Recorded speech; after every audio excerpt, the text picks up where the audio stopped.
Page 12 continued. Question 5. The Rivals is a farce, not a comedy. Discuss. Answer. Every great comedy has some elements of farce in it. Comedy is a critical exposition of the oddities and absurdities of characters. As such, it creates situations which make the characters behave in a ludicrous manner. The essential purpose of a comedy is to produce laughter, and this is achieved through the situations which make the characters look odd and ridiculous. Comedy is satirical in tone and purpose. Thus, farcical elements form the most important part in the texture of a comedy. Farce has, however, to be distinguished from comedy. A comedy is a stage play of amusing and laughter-provoking character. It is often satirical of the follies of men and women, and it ends with a happy conclusion. In a good comedy, characters and situations abound in organic connection. The given qualities of the characters give rise to situations and situations. On the other hand, the given qualities of the characters give rise to situations, and situations on the other hand reveal the characters. Thus, there is a note of authenticity in the depiction of characters and situations. A farce, on the other hand, depends on exaggerations of characters and situations for the sake of fun. The situations created are not the inevitable result produced by the behavior of characters. The Rivals has farcical elements, but it cannot be called a farce. It has been rightly observed that The Rivals is an artificial comedy, inclining on one side to farce, and in the parts of Falkland and Julia to the sentimental. Unquote. It is a fact that in the drama we are often made to feel that characters and situations often tremble on the verge of the farcical.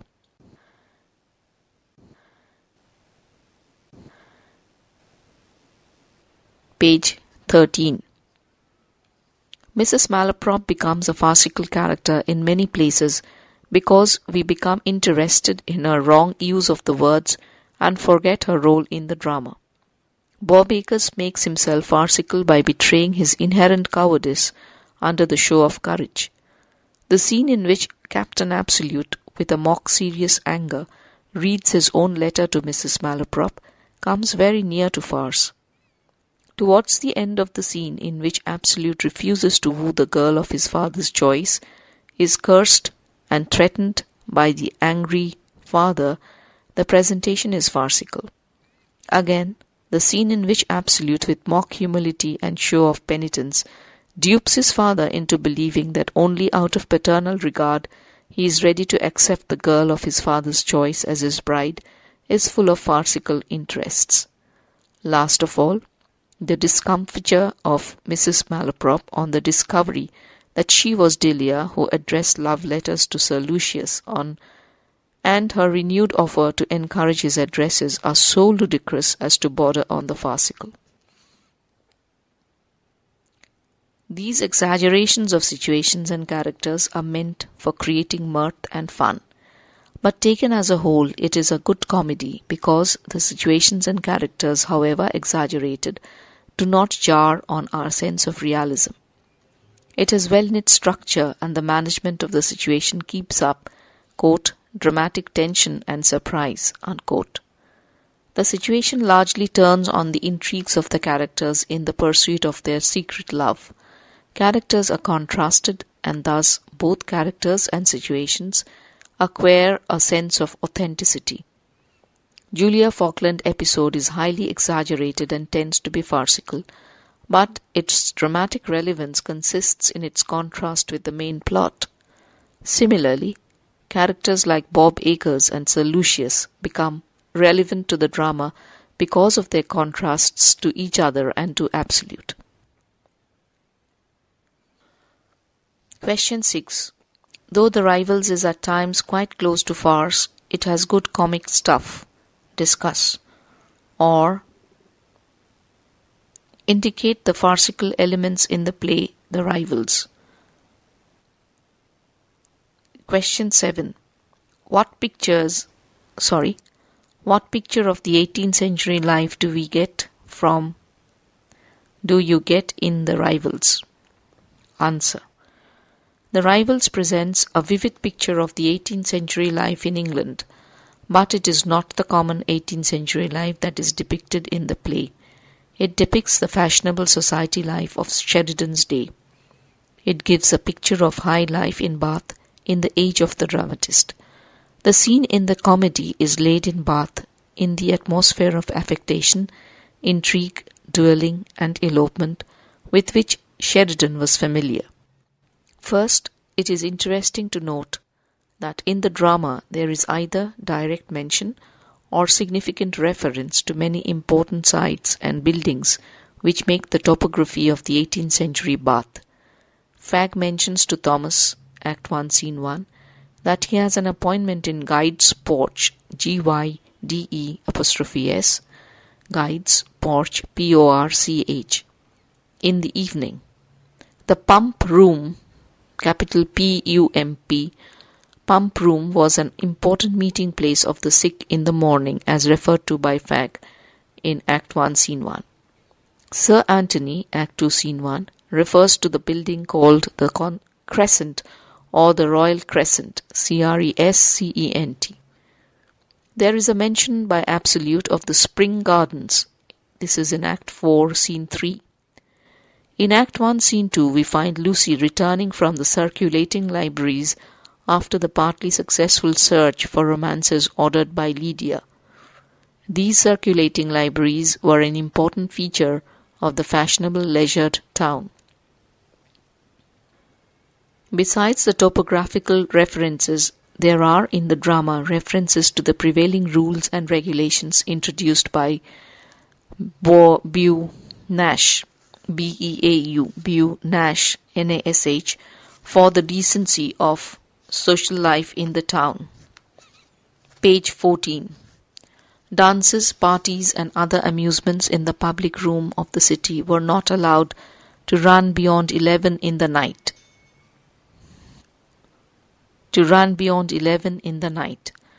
Many, of course, did not like this strictness. Act 1, Scene 1. Fagg voices their sentiment when he says, quote, "But damn the place, I'm tired of it. Their regular hours stupefy me. Not a fiddle, not a car after 11, unquote. There is also reference to the regulation that gentlemen must not wear swords in the streets nor in the ball dances. Quote, "A sword in the streets of Bath would raise as great an alarm as a mad dog," unquote, says Absolute to himself on his way to the duel ground. Duelling was strictly forbidden, and young gallants, whenever they were known to have thrown a challenge, were liable to be arrested. Sir Lucius, Act 4, Scene 3, resents such a regulation. Quote, "Faith, that same interruption in affairs of this nature shows very great ill-breeding," unquote. Life in Bath was a round of pleasures. Bath was a gay resort of well-to-do leisured people, both from towns and countryside. Not that they were sick and wanted very much the curing health of the mineral waters. Sir Anthony, for example, drove into the town simply because he thought that, quote, "another fit of the gout was coming to make him a visit," unquote. We learn from Fagg that neither Absolute nor Fagg cares to drink the waters, though in the morning they go to the pump room. From the mouth of Fagg we have further description of the routine of life in Bath. After breakfast, "After breakfast we saunter on the parades or play game at billiards. At night we dance," unquote. There were among the visitors matrimonial adventures like the Irish Sir Lucius, country gentleman like Acres, who aspires to the fashion and love intrigue of the polished views of high society. There were young gallants like Absolute and Falkland, and their do-nothing, romantic-minded sweethearts like Lydia and Julia. Even elderly widows like Mrs. Malaprop find for themselves new matrimonial alliances and compete in love-making with their much younger nieces. Love intrigues, elopement, scandal, gossip, flirtations figure largely in the lives of the young. Their activities consisted in gathering in the ballroom or in the tea room, hovering over the card tables. Every morning, regular water drinkers met in the pump room.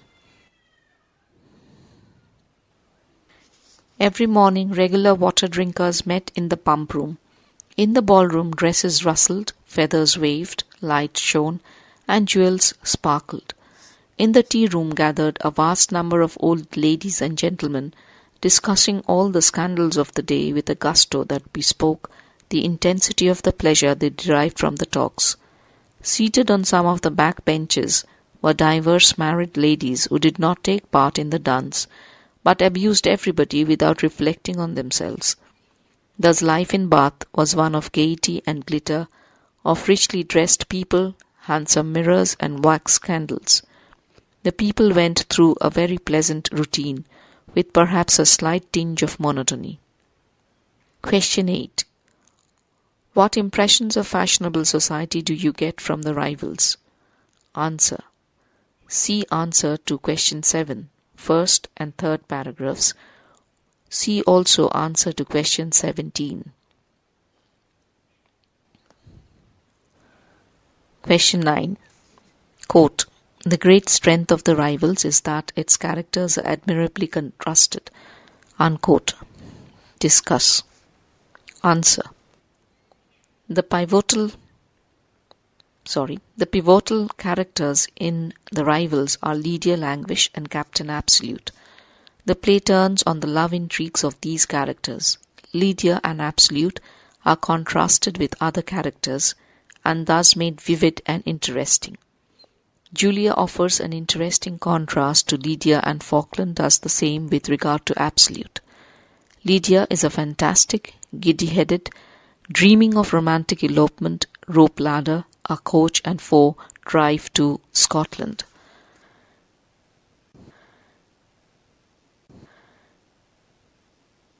Page 15. Her imagination feeds on absurdities collected from romances and sentimental novels. She is, in the words of Absolute, quote, romantic, devilish romantic. Unquote. Nothing shocks her so much as the prospect of being called a spinster and married by a fat church priest in an ordinary manner. Julia, on the other hand, is a sober, serious girl who can fix her affection on the person she loves, to whom she is bound by gratitude and by the instructions of her father. Her constancy, her devotion to Falkland, her common sense, all these offer contrast to Lydia's frivolous and whimsical temper. Lydia has the good sense that she recognizes the superior wisdom of her cousin.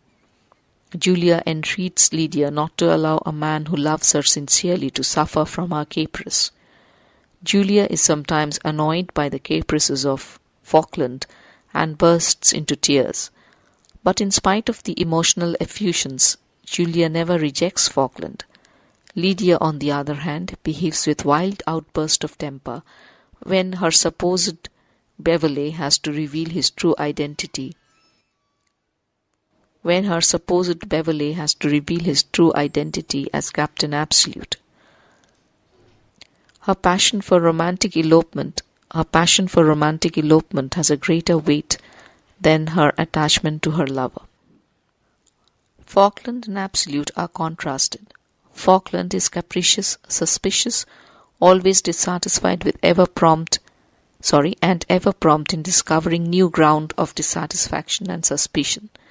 He considers himself of a subtle and refined soul of love, who should not be easily satisfied with the devotion of his beloved.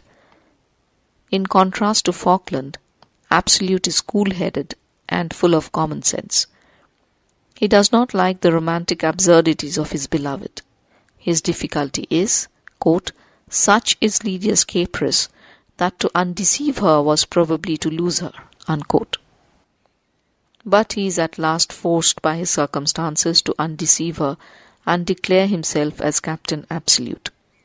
When, in anger, Lydia is about to reject him, Absolute shows a temper which is just the opposite of Falkland's in similar situation with Julia.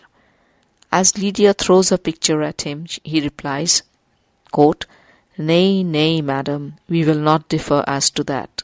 Unquote. He retains sufficient coolness and reads to himself a lecture on the beauty of the picture. But in similar situation, Falkland curses himself as a fool, barbarian who has thrown away a precious jewel.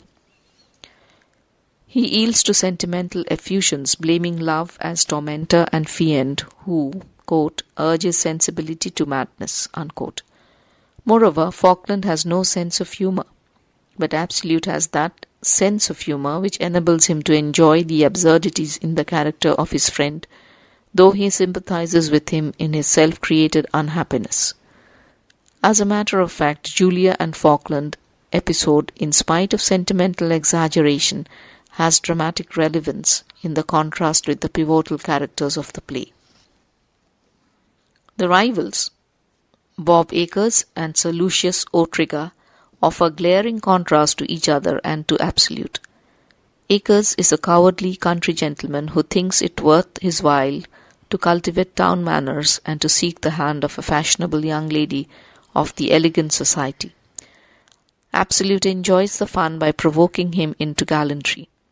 He relishes his foolish effusions, quote, "You know, I am not my own property. My dear Lydia has forestalled me." Unquote.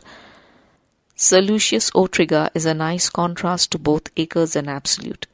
He has not the wit to see how foolish and cowardly a country gentleman Acres is. He is an Irish adventurer who wants to mend his fortune by a lucky marriage. The manner in which he provokes a quarrel with Absolute as an excuse to challenge him to a duel, and the manner in which Absolute meets his wayward disposition, point to the contrast between the two characters. Thus, contrast is an important principle of the dramatic structure of the play. Of the rivals.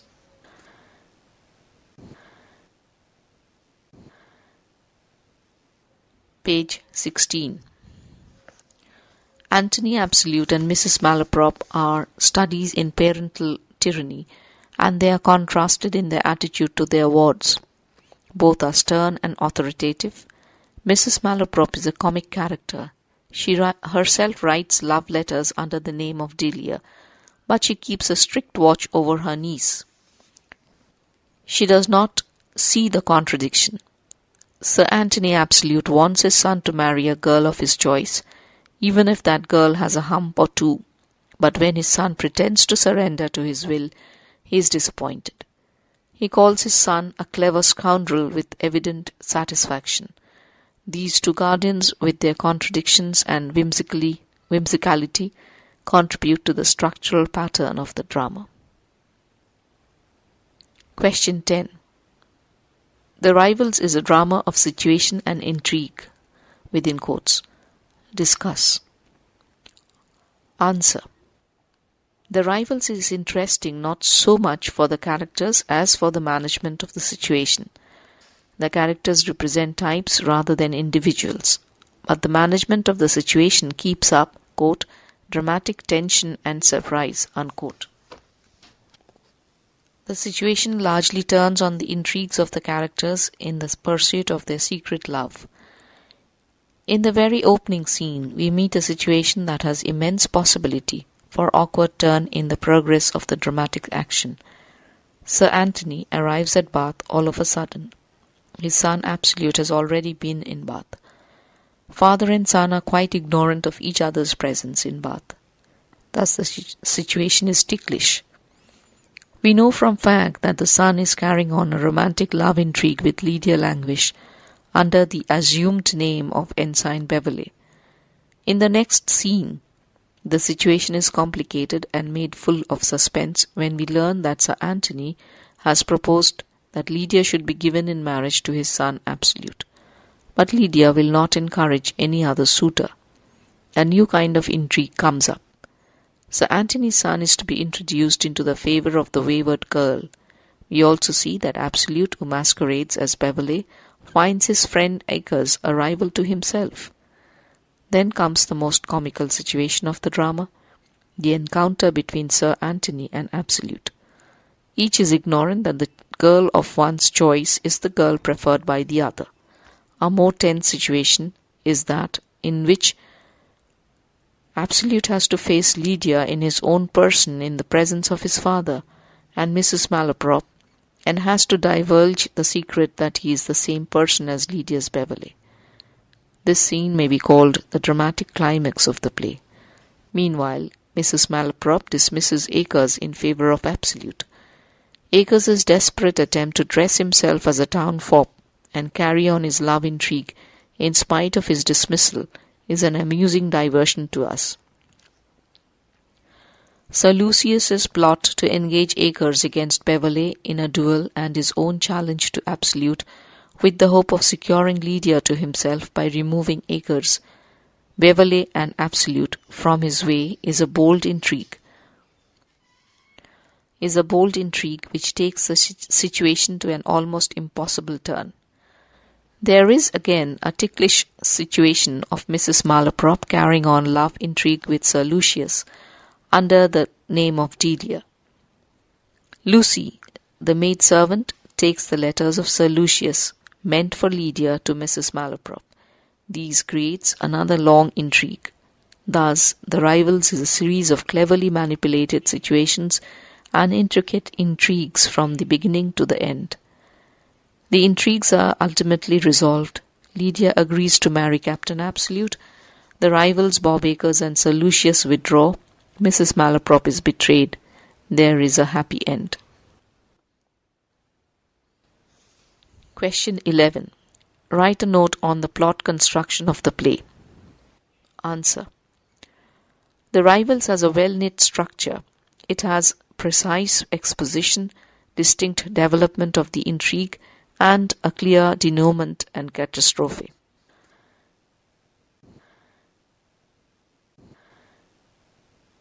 Page 17. In the first scene, servants meeting by accident announce the arrival in Bath of the principal characters. Within the first 50 lines of dialogue, we are introduced into the secret of the title, that Captain Absolute and his rival Ensign Beverley are the same person. Absolute, heir to Sir Antony with his £3,000 a year, is in love with Lydia, herself very rich, but she is so romantic that Absolute is forced to woo her in the guise of a penniless ensign. We learn from the servants that there is an old tough aunt in the way. The first scene, by giving us information about characters and situations, and by suggesting the main conflict, serves the purpose of good exposition. The complication grows with the second scene of the first act. Lydia quarrels with Beverley as part of her romantic dreaming. Mrs. Malaprop, her aunt, warns her of the coming of Sir Antony. Having intercepted a letter between Lydia and Beverley, Mrs. Malaprop has decided that her niece shall wed Sir Antony's son. The maid Lucy is shown as a go-between. She has tricked her clients. She has not delivered the letters of Bob Acres, who is another candidate for the hand of Lydia. She has also deceived Sir Lucius O'Trigger, whose letters meant for Lydia are delivered to Mrs. Malaprop, who is thus intrigued into a love affair with Sir Lucius. In the subplot, Julia is having troubles with Falkland. Lydia's discomfiture at Sir Antony's arrival is balanced in the second act by Absolute's dismay at the same cause. His friend Falkland learns from Acres that his mistress, Julia, is in Bath. These two serve as a foil to Absolute and Lydia. Sir Antony tells his son of his plans for marrying him, but withholds the lady's name. Thus the complications of the plot are complete in the second act. In the third act, Absolute learns that the bride intended for him is none other than Lydia. He calls on Mrs. Malaprop and is introduced in his true person to Lydia. He, however, assures her that he is Beverley and is only passing himself off as Captain Absolute. Sir Lucius tells Acres to challenge his rival Beverley, and himself plans to challenge Absolute, whom he does not know. Acres throws challenge to Beverley through Absolute. The deception is thus still kept on. Sir Anthony,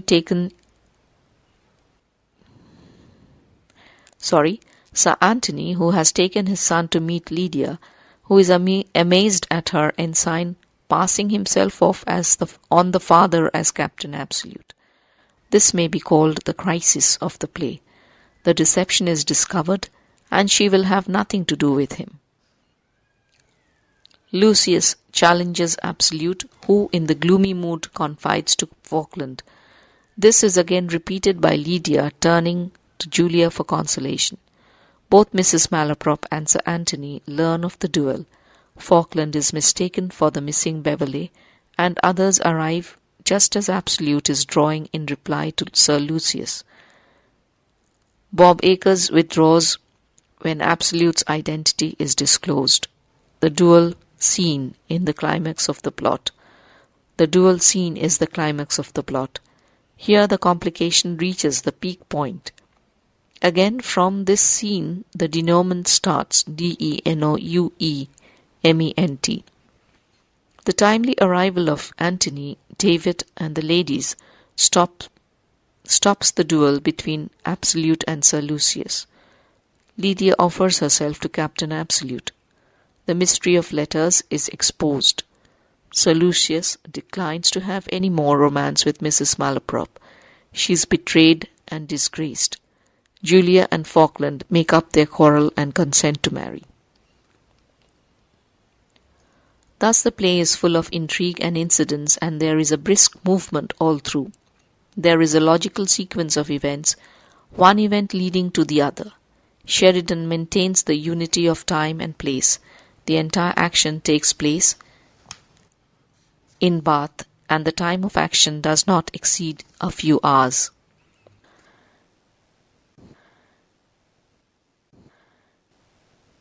Page 18.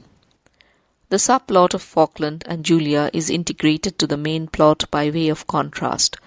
The sentimental episode throws the comic plot into relief. There is a comic reversal of the roles in the subplot. The love between Julia and Falkland is ruffled by the troubles that they themselves create, but the love between Lydia and Absolute is ruffled by external troubles. Lydia's romanticism is a counterpart to the jealousy of Falkland, while Julia's sobriety and seriousness is a counterpart to the common sense of Captain Absolute. An interesting feature of the construction of the play is the use of servants. They introduce characters, bear messages, and serve as a chorus by their gossip. The characters learn much of action from them, and they contribute to the heightening of the dramatic interest.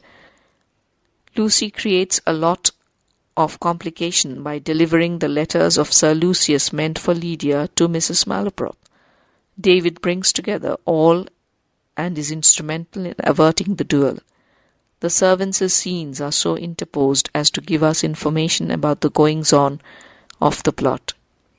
Thus, Sheridan shows high designing faculty in the construction of the plot. His use of mistaken identity and cross-purposes results in comedy and of errors more plausible than Goldsmith's mistake of a night. The plot is simple and is equipped with conventional devices like mistaken identity, secret correspondences, suspense, and duel. These help the plot to develop at gradual stages to the predetermined end. A certain ingenuity is found in the fact that a single character acquits himself well in different situations. The play has a tightly knit plot and no loose joints.